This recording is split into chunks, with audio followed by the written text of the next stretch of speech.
Yes, it is Assumption, assumption. assumption of Assumption of regression. line. Yes, yes. Assumptions of regression line. Yes. Anybody who understand the meaning of regression? This regression. Do you understand the meaning of regression? Yes, result after no match. No. You have Regret to say something. don't consider it as a mathematics problem. Consider it as a linguist, means literal meaning, English meaning. I am asking. Yeah, regression. Yani, I regret to inform you that No, you no, have no, lost no, your no, no, job. no, no, no, There, no. That is a regret. That is a regret. Means you are showing a okay. grief. You are showing Okay. a sorrow. That is a regret. Here, regression says association. Okay. Association. Association Okay. means how does it related? The relationship is shown by regression. So Okay. whenever we say linear regression means the association in a linear form, and linear form is f of x equals to x. First thing. So when the function is directly equals to the input itself, so we call it is a linearly related. So as the input change, so does the output comes. If x is 5, output is also 5. If x is minus 3, output is also minus 3. So when we go for such a relationship between our input and output, we call it a linear regression, not a non-linear. Linear regression means relationship is linear. That's it. So that is the reason I asked you that you should not misinterpret the meaning of regression. First thing. Second thing, assumptions. Without assumptions, we cannot form anything in a machine learning. Even in the mathematics also, you can see, whenever you assume, whomsoever have given the test of mathematics, you have to assume whether your data set is real data set or it belongs to some particular domain or range. Means one or the other kind of assumptions has to be made before solving a problem. Like hereby we say we are assuming that the air will be non-polluted throughout our life, and then we are making other changes in the life. But if the basic necessity of the lives are disturbed, then these assumptions won't valid, and the model over which we are working won't remain valid because the basic necessities of life are disturbed. So that is the reason assumptions are done. Like God will always be there, assumption. So we do our karmas based upon the thing that we will be given honestly the result of every karma. So it's again an assumption, although it's a truth, but we have to assume it's a truth. Okay, coming back to our machine learning, the relation between the independent and dependent variable should be almost linear. What does it mean? Can anybody give me a mathematical answer to this first line?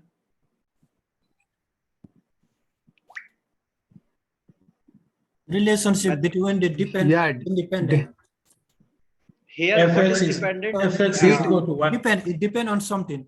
And independent, Okay. it is on its own.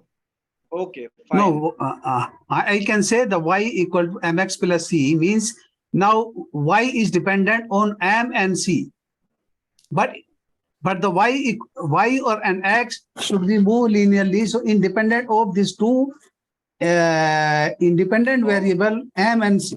Thank you. I don't know I Yes, explained correctly or not. Thank you so much for this answer.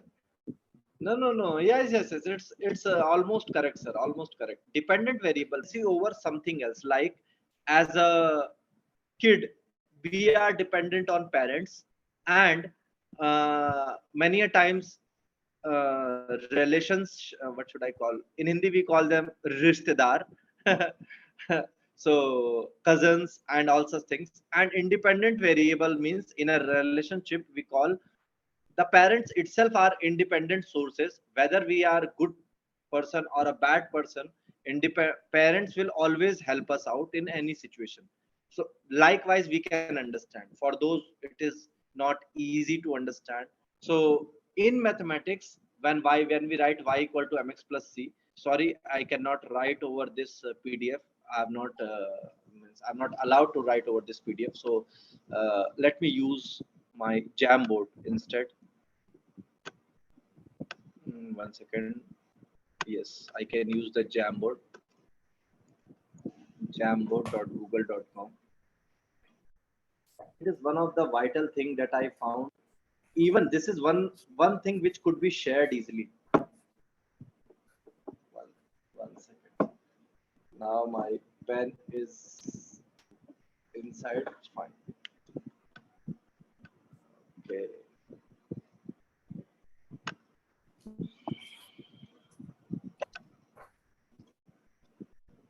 Okay. It's happening. It has been started. Setting the background, making it black. Okay. So whenever we call linear regression, sir, we always talk about a relationship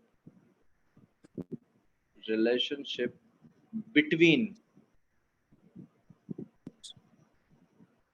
dependent and independent variable. So here our dependent variable is y, as you said correctly, mx plus c. This is the equation of a line whereby x is called independent variable, whereby y is called dependent variable. And to your surprise, in our machine learning, these things m and c, they are called, actually previously to m we call a slope, to c we call a intercept, yes or no? But now in a machine learning, we will call them trainable parameters. Does it make sense to you? Trainable parameters.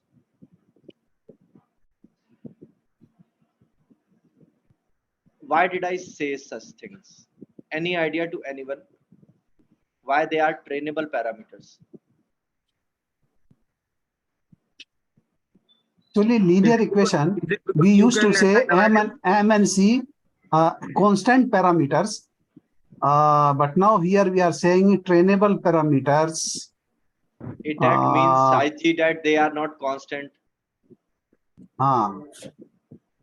So that is the reason I said, to your surprise, now we will call it trainable parameter. So anything which could be trained is not fixed. One thing for sure. So previously, when you were having m and c fixed, in that situation, sir, you were having, when c equals to 0, line was passing through origin. When c was not 0, it was passed through either positive y-axis or a negative y-axis, or likewise. So depending on m.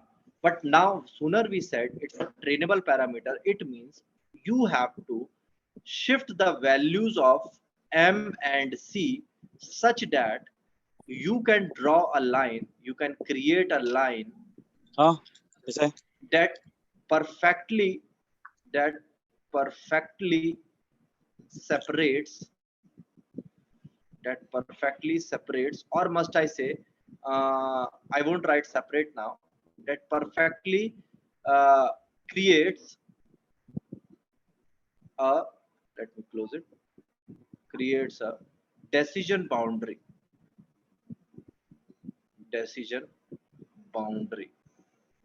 What do I mean with that? If I change it, set background, I'll take the very same example I started with the last class. So we are having say two values, students placed as a cross, and say this value, students not placed with zeros, and we have certain students lying here with zeros, certain here, and we also have certain students lying here with crosses. So we have to create a decision boundary that separates the majority of the values perfectly. It means is that you have to create a line when if you are using a linear regression such that most of the point, वैसे तो all of the point, but here most of the point should be separated. So if this is one of the line, say L1, it would be better if you could mute yourself, sir. But I was looking to try and make that that far side. Here is the county. They have intimidation here at Manchester City. Second line, L2. Please mute yourself. Yeah, I think the game's at the moment.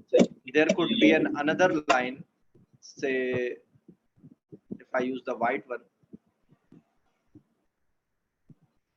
that goes likewise. There could be one more line which covers blue. Say if I take the white one. No. This is a line which goes, say, L4. So mind it, lines are actually moving. Lines are moving. So if lines are moving, how could you move a line? Can anybody give me an example? Like any line will have a y equal to mx plus c kind of thing. That's it. When x is fixed, y is fixed, how can you move a line? Either by changing m and c, yes or no?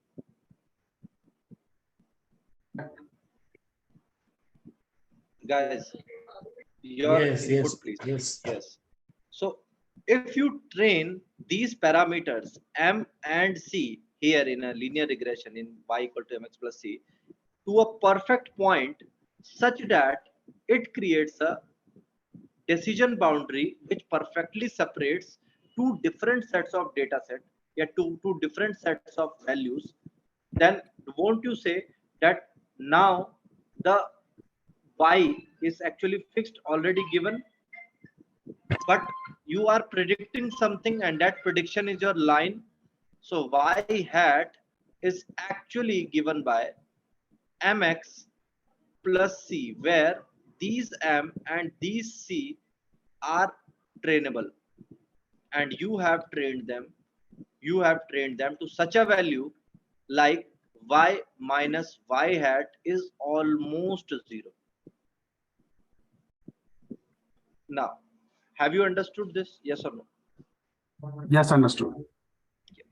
In a machine learning, you will find the very same equation in the format of y hat is equals to beta naught plus beta 1x. You may find this in the net or in any of the training institutes or anywhere above the website. So where beta naught indicates intercept and beta 1 indicates a slope, but I won't write a slope now because we will not be only using one trainable parameter, sorry, one input. We might be having multiple inputs, so we call this as a coefficient, because mind it, it is a coefficient 2x. X, whatever is beside x, is a coefficient 2x. So we will have a may I call opportunity to go for, rather than one parameter, we will go for multiple parameters. So there is a possibility where we write our equation y hat equals to beta naught plus beta 1 x1 plus beta 2 x2 and so on till how many inputs we are having, beta n xn. This is a new thing to you because you have seen it in this way, only this way. You have not extended it further. That's the reason we call x1, x2, x3 till xn. They are features, and must I call them labeled feature because they are given a name. Here in our situation, x1 is could be written as CGPA of a student. X2 could be written as IQ of a student. We have taken just two inputs and we are trying to predict the output, that is y hat. So to our situation, it is a kind of thing where we write, and mind it, everything is a coefficient, beta 1, beta 2 or beta n, all of them are coefficients. We won't call them slope now, because mind it, all of them will now be responsible for creating, because mind it, we are having multiple slopes. Beta 1 is one slope, beta 2 is another slope, but we are only finding a line, just one line that is separating the points amongst each other. So right now our equation would become y hat equals to beta naught plus beta 1 times x1 plus beta 2 times x2. That's it. Athira, can you please allow the people in the waiting room? Beta naught plus beta 1 x1 plus beta 2 x2. So here, one intercept, this will again be, this would forever be an intercept, but these x1 and x2 associated things are called as coefficients, and x1 and x2 are, now they must be features or independent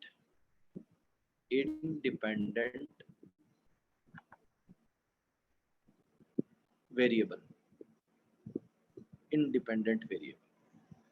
Is this clear to all of you? Any doubt to anyone till now? Clear for me. Yeah, okay, thank you.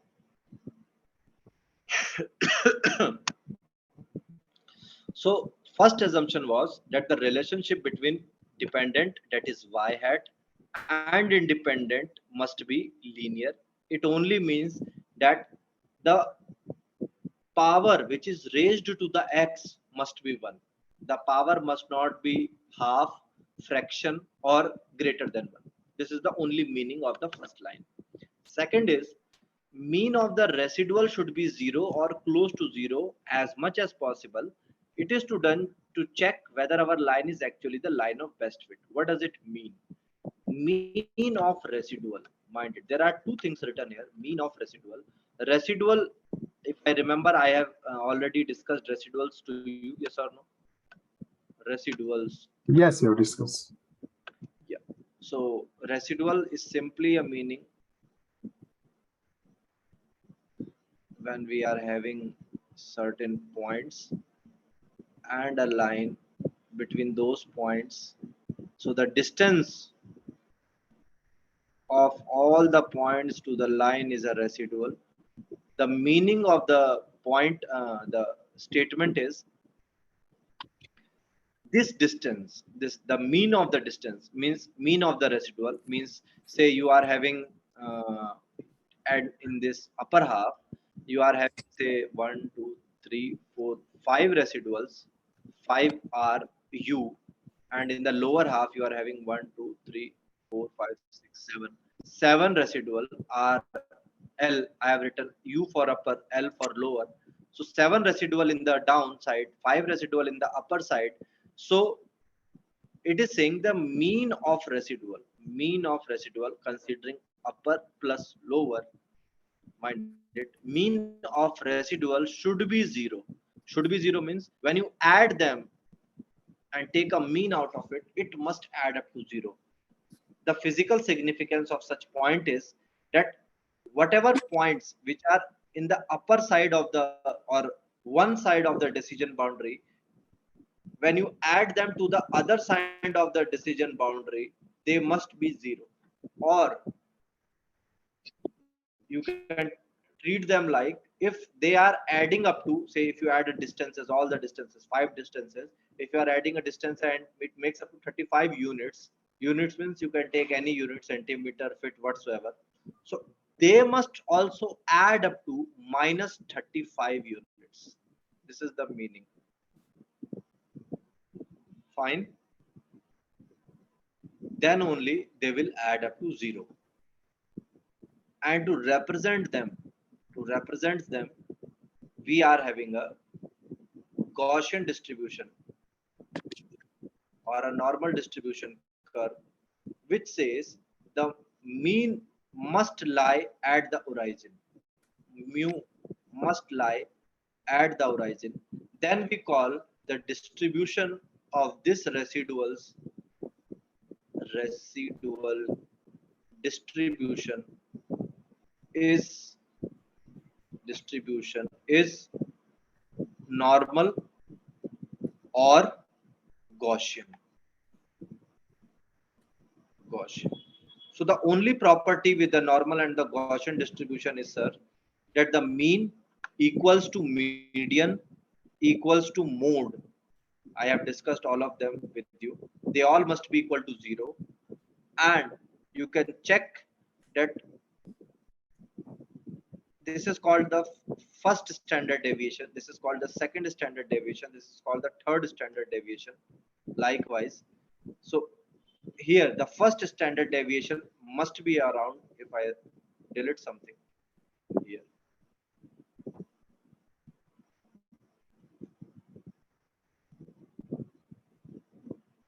this is called the first standard deviation. So both of them must make up to 68% of the data. First standard deviation, second standard deviation again means, see, 50% of the data has to be divided between both of them. So first standard deviation means the variation in the values must be 68% when you calculate STD, standard deviation of your residuals. It must give around the value 68% or 0.68. This is the meaning. This is called statistical interpretation of a any distribution. Statistical interpretation. So when a statistician measure the residuals, it will measure in forms of standard deviation. So it will calculate first standard deviation, then second standard deviation, and then third standard deviation. First standard deviation should add up to 68%. Second standard deviation should add up to say 24%. Third standard deviation must add up to say around 5%. If you add them, it becomes 8 plus 24. How much? 72 plus 2, 90, 92% plus. So this will form around, actually this will go around 12.5 plus 12.5. So it becomes 25%. And if it makes 25%, this becomes 93%, and this becomes 7%. So 3.5 plus 3.5, 7%. Have you found what I have done, or should I explain it again? Yeah, you can explain again, please. I got really it. confusing, you know. See what I have done is, see, this was the distribution of the error, and I'll take just full slide to let you understand the thing.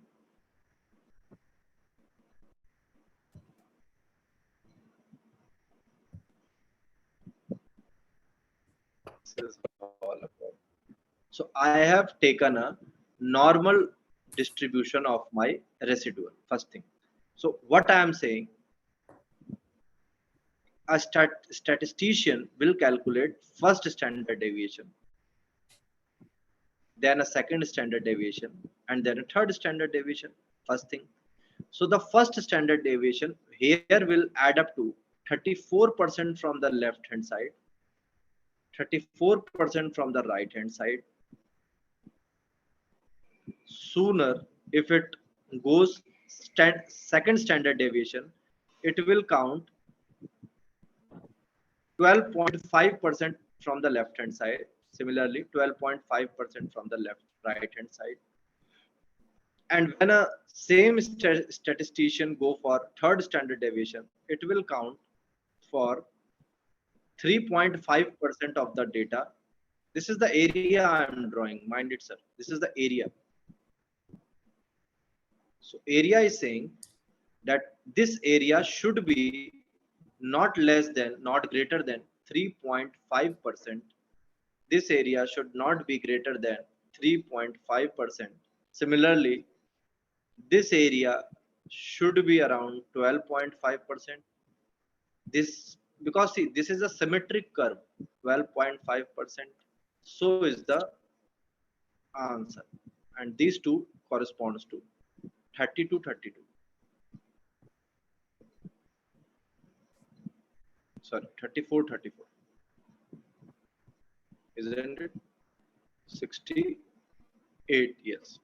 Yes, sir. 34, 34. Yes.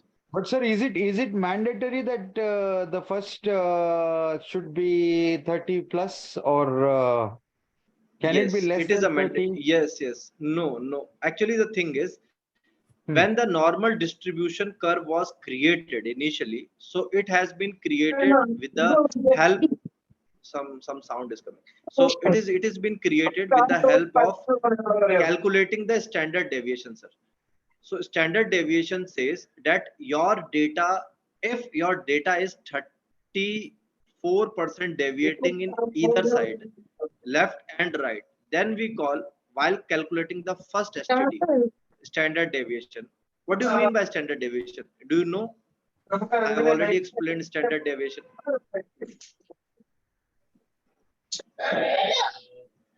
Say if your value is, please mute yourself.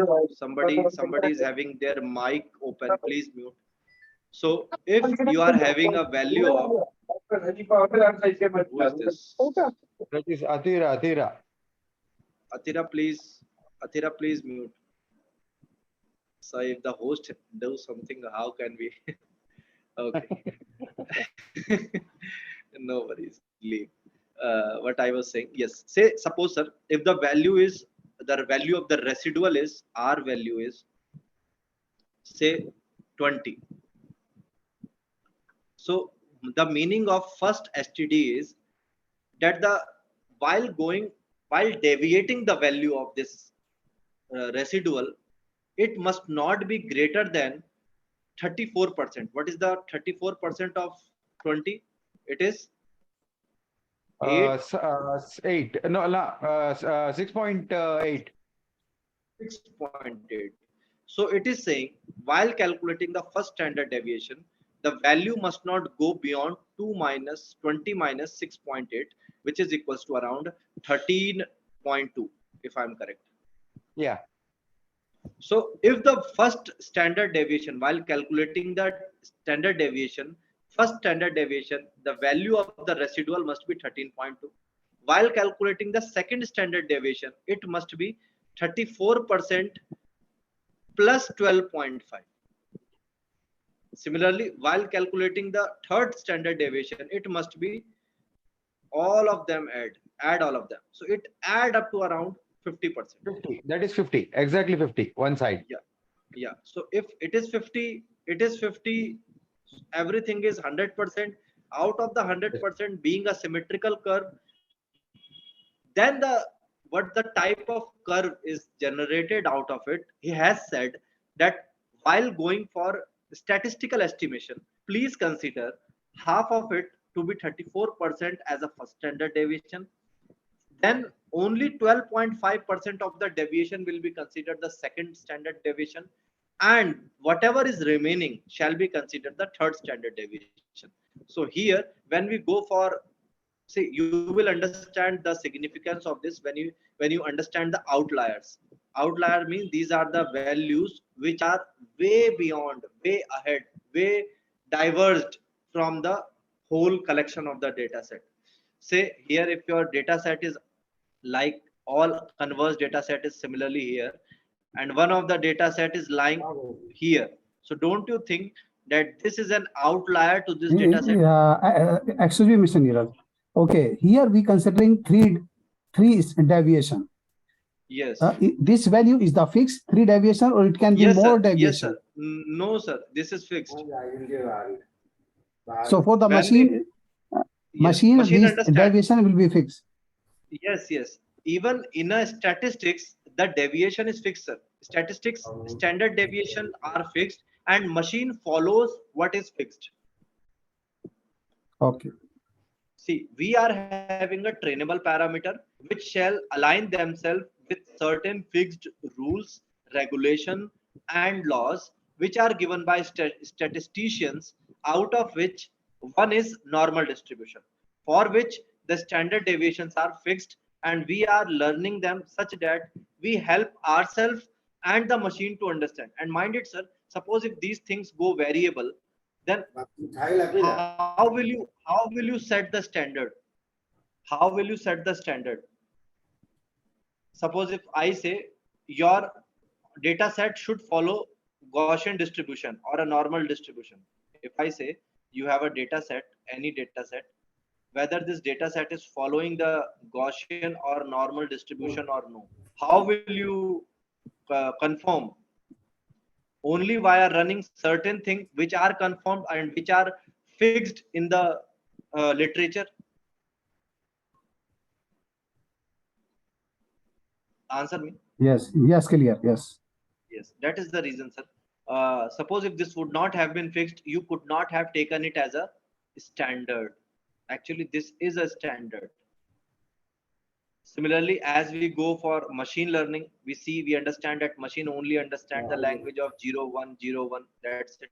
So we have set the standard, and then we are operating, computing, inferring, and seeking the outputs based upon the standards, because something has to be set standard, then only. Similarly, if you remember, when Chandrayaan 3 or 4, the latest Chandrayaan is given a what's called journey towards moon. In that situation, a fixed trajectory was decided, and Chandrayaan has to follow that fixed trajectory. If it is getting deviated from the trajectory, those trainable parameters train themselves to let that jet or that what do I call that LSMB, means that vehicle must follow this fixed trajectory. Then only that vehicle could land to the moon. If that fixed trajectory is not followed by the vehicle, then it might go somewhere in the space. So this fixed trajectory was standard, yes or no? Yes. Yes. Similarly, we are having this standard kind of thing. So see, I am just over the second assumption only. So we have discussed so much of things. So mean of residual should be 0. And how it could be 0? If it follows a normal distribution curve. So if I take residuals, add all of them, it must come 0 over the calculator as well as over the program, whereby when you see the distribution visually, it must show you this type of curve. If I make it this type of curve, there should be a homoscedasticity or equal variance in a regression model. This is a new term to you. Homoscedasticity or equal variance.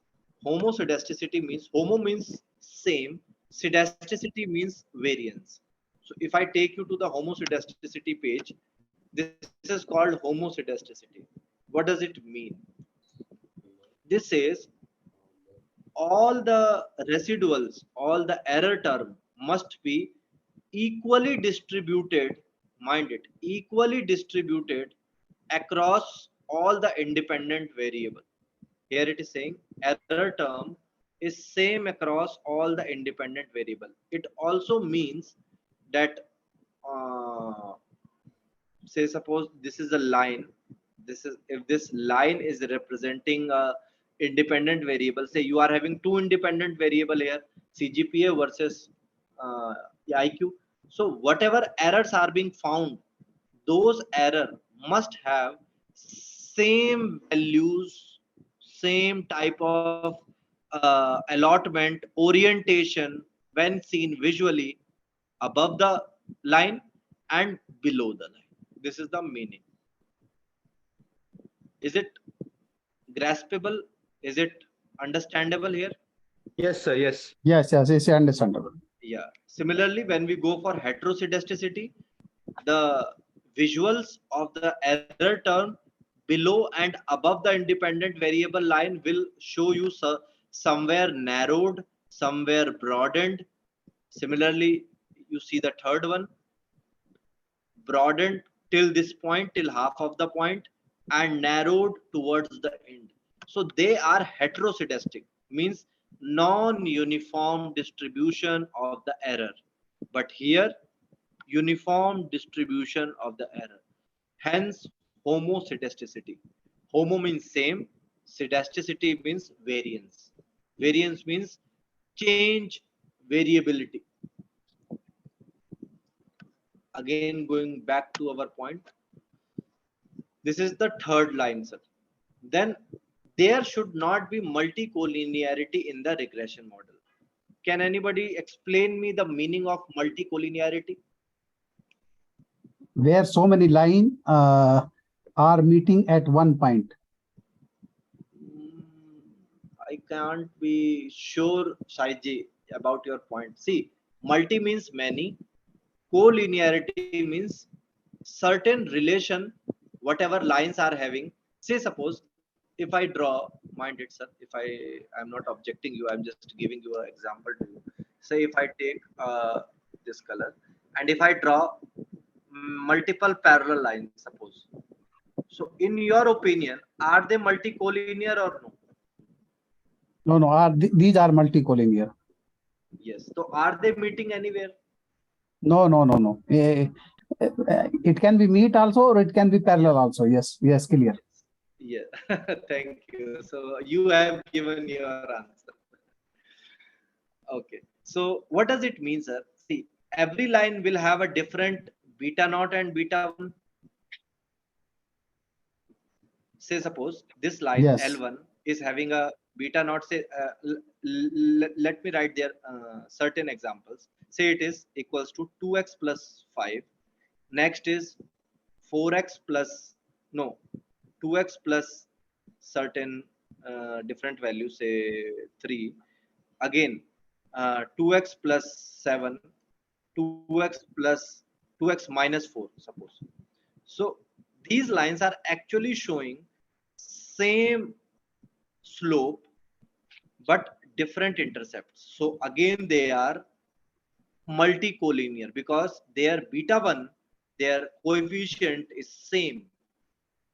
And suppose if these line were having, one is 2x plus 5, another line is might be having 4x plus 5, another line could be having 8x plus 5, then also these lines are multicollinear because their intercepts, sorry, their coefficients are related, collinear, and they are collinear in terms of, say, any value. So one is 2, another is 4, another is 8. So its slope is beta 1 times what I call beta 1 square, beta 2. You can create a relationship between beta 1 and beta 2. So beta 2 is 2 times beta 1, I can directly say. Similarly, beta 3 is 4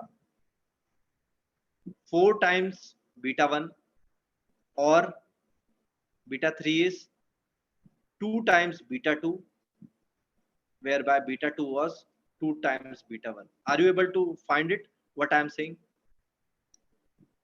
Yeah, they are correlated.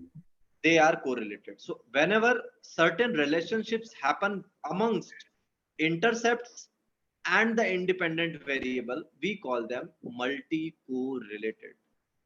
And hence, this term is saying there should not be multicollinearity in the regression model. Because mind it, sir, if such thing happens, it will be really difficult for the model to find one line out of a given coefficient, because there would be a multiple lines, because all the coefficients are correlated. So multiple lines would be the answer. So no best fit line will be created if multi-correlation happens amongst independent variable. Mind it, independent variable is a very important term. So I have demonstrated the thing based upon the beta 1, beta naught, but they are actually the coefficients of independent variable.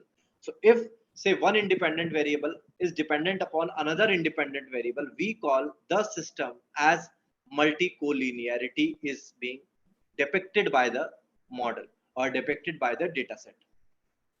Is it clear to majority of you? Yes, clear. Yes, sir. Yes, Let me ask to all of you, because only few are replying. Vignesh is saying something. There are 39 of you. I think we have reached more than the previous thing. So somebody is writing, can I record? See, every of our lecture is getting recorded. No worries in that. Okay. Let me again come back to my screen. So mind it, sir, 4 things are to be kept in mind while dealing in linear regression, y equal to mx plus c kind of thing. But now I won't repeat it. I will say y hat equals to beta naught plus Beta naught 1x, plus beta 1x. x plus beta 2x. And when we have multiple x, we call it x1 and x2. Then whenever we go for the residuals means error terms, those error, the mean of those error must be 0. Never consider that the error would be 0. Error can never be 0, because if error is 0, why we are actually here? Why the machines are here? Machines are here to make whatever error is occurring from a real data set to 0. So the mean is 0, not the error itself. Then there should be a similar variance of the errors which are occurring from the input, what may I call inputs variable, which are called dependent variable. So whenever you take the residuals of the dependent variable, they must be similarly, means they must be uniform across the dependent variable. They must not be like heteroscedasticity. Non-uniformness is not allowed.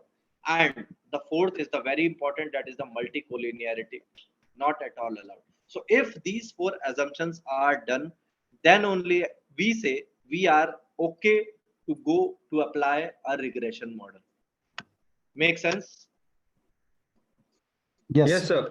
Yeah. Yes, So yes, here, this is a linear relationship as depicted in this PDF. So this line is called a best fit line. This line is called the best fit line. How come? Because it is assuming all these 4, because here, see, if you can see, the residuals are almost similar above and below the lines. We never follow the hard rule, we follow the approximate rule. So they must be near to 0, they must not be exactly 0, because if they go exactly 0, that is not reflecting the real nature of the world, because the world is non-linear. World is not linear. World is non-linear. So why do we learn linearity? Because unless until we learn linearity, non-linearity is not understood by any means. Then we have already discussed homoscedasticity. What if heteroscedasticity is there? So guys, please mute yourself, whosoever is. So what if heteroscedasticity is there? Heteroscedasticity, if it is there, means non-uniformity in the error terms. Please take log transformation of the feature. What does it mean? We always take logarithm of x1, logarithm of x2, and so on. So whenever we take log term, you remember log 10 becomes 1, log 100 becomes 2, log 1000 becomes 3. So if there's a highest error, higher value of the error, or higher variance in the error from that line, that will come near to the line, because you have taken logarithmic transformation of your feature. Are you getting what I'm saying? Yes, sir. Sooner you take log of one moment please. We have to take the logarithm of the residual distribution of the error.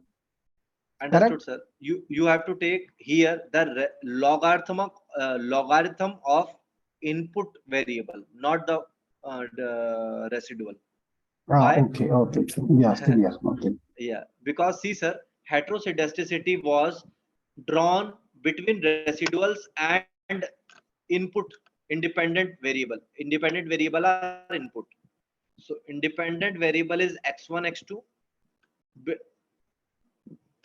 and Yes. heteroscedasticity is violating it. So if you take log of input variable, that is x1 and x2, by when you draw again the line and the errors, the distances of that error from the line will be lesser only, because you have now converged or scaled your input in a smaller frame. I make sense if I. Yes. Yeah. Then we call it outlier treatment. Outlier is again the very same thing. I will take the whole session for outlier treatment, including the Python notebook, because it's a very long topic. But what does it mean? Say if any of the residual is moving very far, like suppose, what is the outlier? If in your locality, if Warren Buffett come and I take mean average, means if I take the average of the salary of you and the Warren Buffett, so the average will go more towards Warren Buffett, because the mean salary or mean income of Warren Buffett is $1 billion per month, which is not ours. So that is an outlier. So Warren Buffett is an outlier in that situation. So how to treat it? Either remove the outlier or treat them with that Gaussian distribution which we have just studied. So there will be a one complete lecture series that how to treat the outlier. So heteroscedasticity means the violation in the homoscedasticity happens if there are multiple outliers are present. So either treat them or remove them. Then we call it tri-polynomial fit. Then we won't go for linear fit. We go for polynomial fit. Polynomial means y equal to ax square plus bx plus c. If I give you a certain this